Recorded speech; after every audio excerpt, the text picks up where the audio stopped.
Hello, Metas, and welcome back to the channel. Gung Ho Guns here, still alive, still crafting, and yes, the mustache is still registered as a Class B weapon in 3 factions. Yes, sir. Today, we're talking about something near and dear to my bunker. Deviants. Not your cousin Larry with a neck tattoo, sorry, bull. I mean the little mutant gremlins that keep your base running while you're out there getting mauled by a deer with anger issues. I have been playing Once Human since beta. Through every reset, through every scenario, every alt, I have been stuck on the same core of deviants that I always bring with me. In the last maybe 6 to 8 months, I honestly haven't changed the deviants that I've been using, maybe 1 or 2. Anyway, I'm going to break it down which ones I bring, which ones I think you should bring as well. If you are a new player, this video is for you. If you're a veteran, maybe you can compare notes with me. Anyway, strap in, let's go for a ride. Are you playing Once Human Endless Dream and are tired of surviving alone, eating virtual berries in silence? Then why not join the Mando community? We're loud, we're active, slightly unhinged, and always ready to drop into the madness together. Whether you're building a fortress, taming a mutant deer, or just vibing, we got room for you, my friend. Discord link is in the bio. Come and say hi. One last shameless plug, I promise, before we dive in. If you enjoyed the content, the chaos, the mustache, the mildly helpful advice, do me a favor and like and subscribe. Again, only if you enjoyed the video. All right, folks, thanks for being here. Let's get cooking. Literally, today we're kicking things off in my kitchen. And yes, I know what you're thinking. There's a joke here. And you're right, there is. But if I make it, I'll get canceled and then my lady will force me to sleep on the couch. Let's just move on before I lose my privileges, if you know what I mean. Okay? First up is my MVP Chef Deviant. If you see him right here.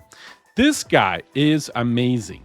This little guy is the Gordon Ramsay of the apocalypse. Cooks faster, throws a little bonus salt buff like a true professional on top of all of your meals, and doesn't yell at you once. If you're not bringing him in every scenario, you're doing something wrong. Make sure that you go ahead and get yourself a really good chef, guys. I promise you, you will not regret it. Next, we have the Murder Rabbit. I might actually pull him up right here. And no, I'm not joking. This fluffy little psychopath will keep your fridge stocked overnight. Meat? Check. Hives? Check. Emotional support? Debatable. But one thing's for sure, you won't need to hunt for food ever again. He does all the dirty work for you while you enjoy breakfast with both eyes intact. Can't beat it. Definitely get yourself a good one and bring it every time. Just look at the amount of stuff he brings, guys. Lastly, and this is again, I love my Fetch a Lot bunny. These hoppers are plant finding machines. If you cook a lot like I do, and if you care about your damage, sanity, and not starving in the woods, then this one is going to be your best friend. He finds seeds, he finds crops, and again, sometimes you will, your lost socks as well. I'm just joking. But no, he definitely is worth it a lot, as you see right here. This is what he found for me in, I think, 2 days or so. Amazing. But again, some people don't think that they need him. So this one is optional for you. You can alternate. But in my personal opinion, you should definitely find a good one and bring it with you at all times. Now that completes the kitchen. Let's go to the next part. All right, let's head into the garage where the real blue-collar heroes of the apocalypse live. This is where the heavy lifting happens, okay? No frills, no nonsense, just good old-fashioned elbow grease, mutant style. First up is, let me put this away, is my 2 Digbees, okay?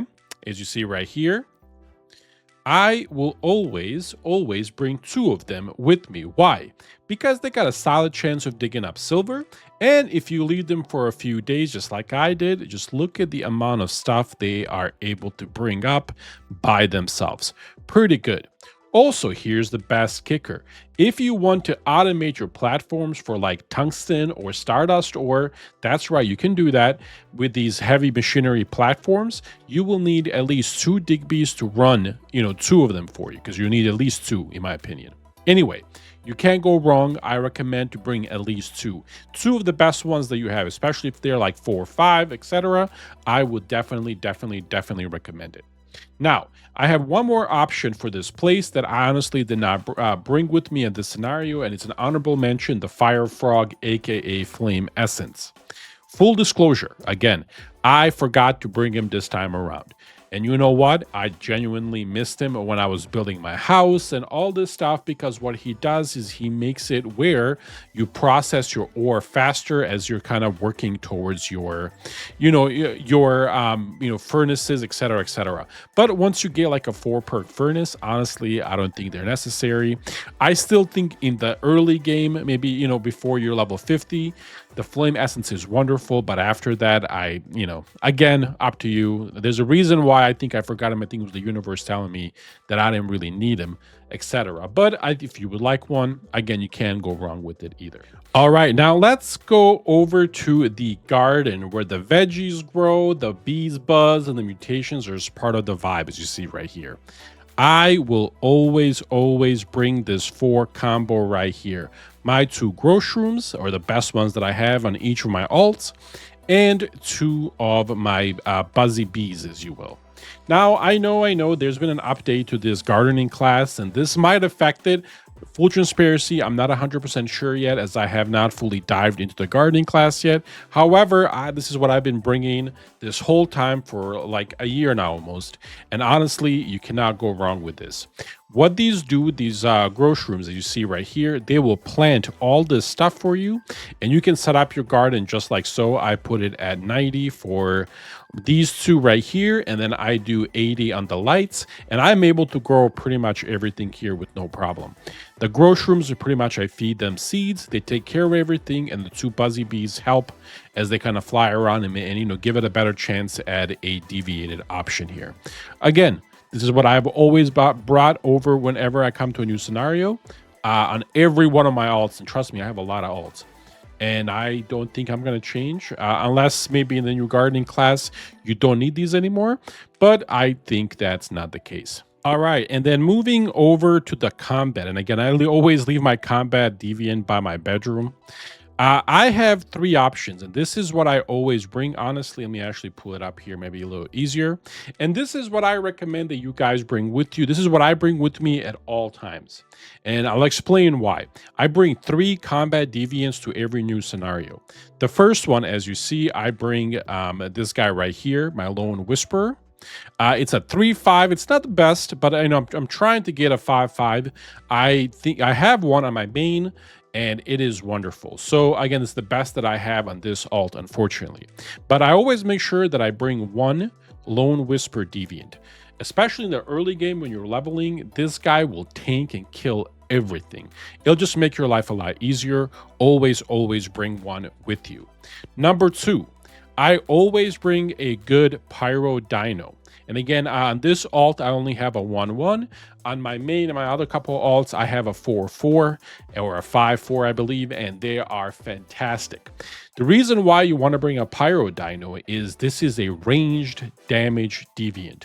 So, for example, if you're farming Treant, which a lot of people do for, items, money, resources, etc., this guy, you can stand on the cliff, pull this guy out, and he'll destroy the Treant from the top, and you don't have to ever worry about it.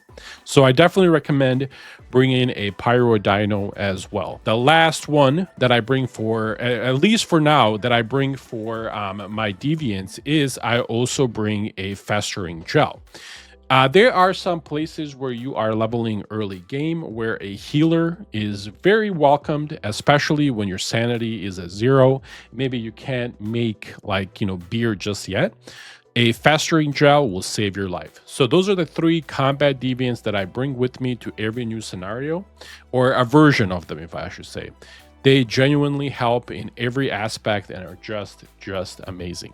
Let me know what you guys think in the comments about the combat deviants that you bring, but these are the 3 that I genuinely use on most of my builds. All right, and the final part, the meat and the potatoes, if you will. These are my favorite deviants that I bring with me everywhere. And you see, there's a lot of them. There's a lot of the whims that I use. I'm going to go over all of them and what they do. And I'm going to tell you guys, I swear to you, on every single one of my alts, I have one version of this deviant on there at all times, just because I like the way that the game plays when you have these whims attached. Here are some that I always bring with me just in case. I always bring a Space Turner, or I get one early game if I can. The reason for that is, again, you can summon your teammates. Like we have a big couple of hives here. It's just a lot easier for you to summon somebody to you, or, if you give some of these for your hive, they can summon you to different places, etc. It just makes things a lot easier, especially early game when you don't have maybe a lot of the things figured out. The Space Turner is just wonderful. It's pretty much a teleport.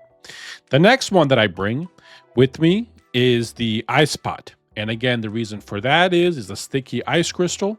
And if you look, I always keep a bunch on me at all times. Maybe I don't need this many, but I definitely keep a lot of them on me at all times. And you might ask, well, why do you do that? Well, I don't actually have the weapon because I haven't been, let me just show you why. So you throw it like that, and then you go to your melee and you do a heavy, just like that, and then boom, it is dead, right? Now, obviously, I hit it with the axe. You're supposed to hit it with the little knife curry, or what the hell it's called. It gives you a major boost in damage. If you're like me and you like just having a lot of damage output, that is for you. That's why I bring it. Optional, but I personally just love it. So that's why I bring that one. The rest are all whims. So we're going to go one by one, and I'm going to show you why I bring them. Starting off with the pup. Find yourself a good pup. Always bring it. A pup buddy is amazing. It gives you featherweight, okay? Allows you to carry heavier loads. Just makes things a lot easier, okay?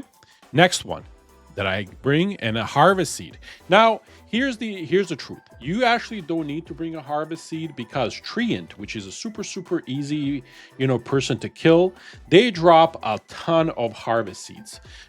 So maybe if you don't have the points and you want to bring something else, maybe skip this one because they're super easy to get, but you get living armor. This whim is amazing. It's pretty much a lifesaver. Next one. And I always bring my Frog the Leaper. Again, you get spring legs, which is amazing. And you also get crankbait. Pretty much you can go and make your own bait and fish all you want. But again, spring legs is pretty much what you want from this. That little extra stamina, increased light jumping. Oh yeah, amazing. Next then, the one that I bring over is Disco Ball. This one is where it all starts. A lot of people don't put this guy in there, and you definitely should. It gives you inspirational fragments, which you can make utter delight.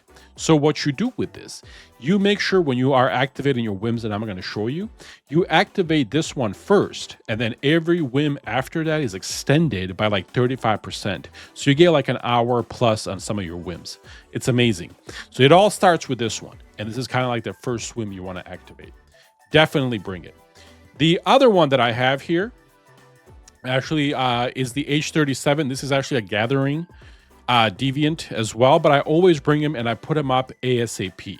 The reason for that is, you see right here, he will gather materials for you. Metal scraps, plastics, electronic parts, etc. Especially if you have a good one, always put him on and put him out there ASAP as soon as you go to a new scenario. This guy's going to make your life a lot easier.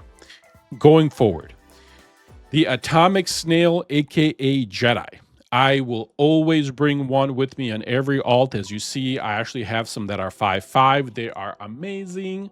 They give you the tunneling fluid. And what that is, you get the arrow leap.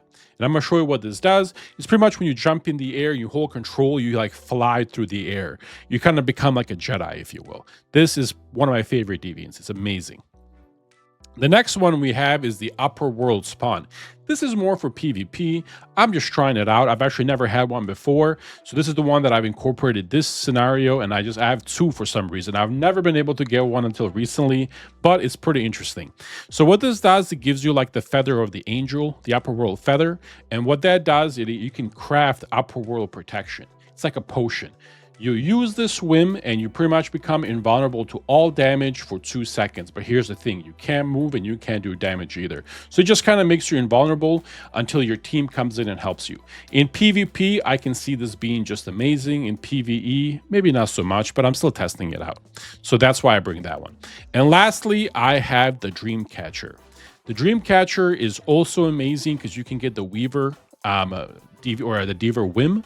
So what that means that with that Weaver Whim is when you do one of these, when you roll, it will pretty much root all the deviants around you, and you can just go really, really fast and like root everybody and just run away. It's pretty awesome. All right, so here is how I activate my whims, just so you guys know, so we can all do it together. The very first one, as always, you always want to activate is the Utter Delight, because it extends all the other whims. So as soon as you activate that one, then I do Spring Legs, I do Featherweight, I do the Weaver, I do Arrow Leap, and then I do Living Armor. And my character is pretty much ready to kill everything and everybody. And then to show you all the buffs that you have, if you go over like the head, you will see you have 6 activated. And do you see the time, by the way, that they're activated when you put that on there? 161 minutes. That's a lot, man. And that's because, again, of that Utter Delight, and everything starts from there. You get Spring Legs, Featherweight, the Weaver, Arrow Leap, and Coral Armor. Man, you cannot go wrong with this. Again, this is just what I think, guys. Let me know what you guys are doing. Thanks again for watching, and I'll see you in the next one. Take care, folks.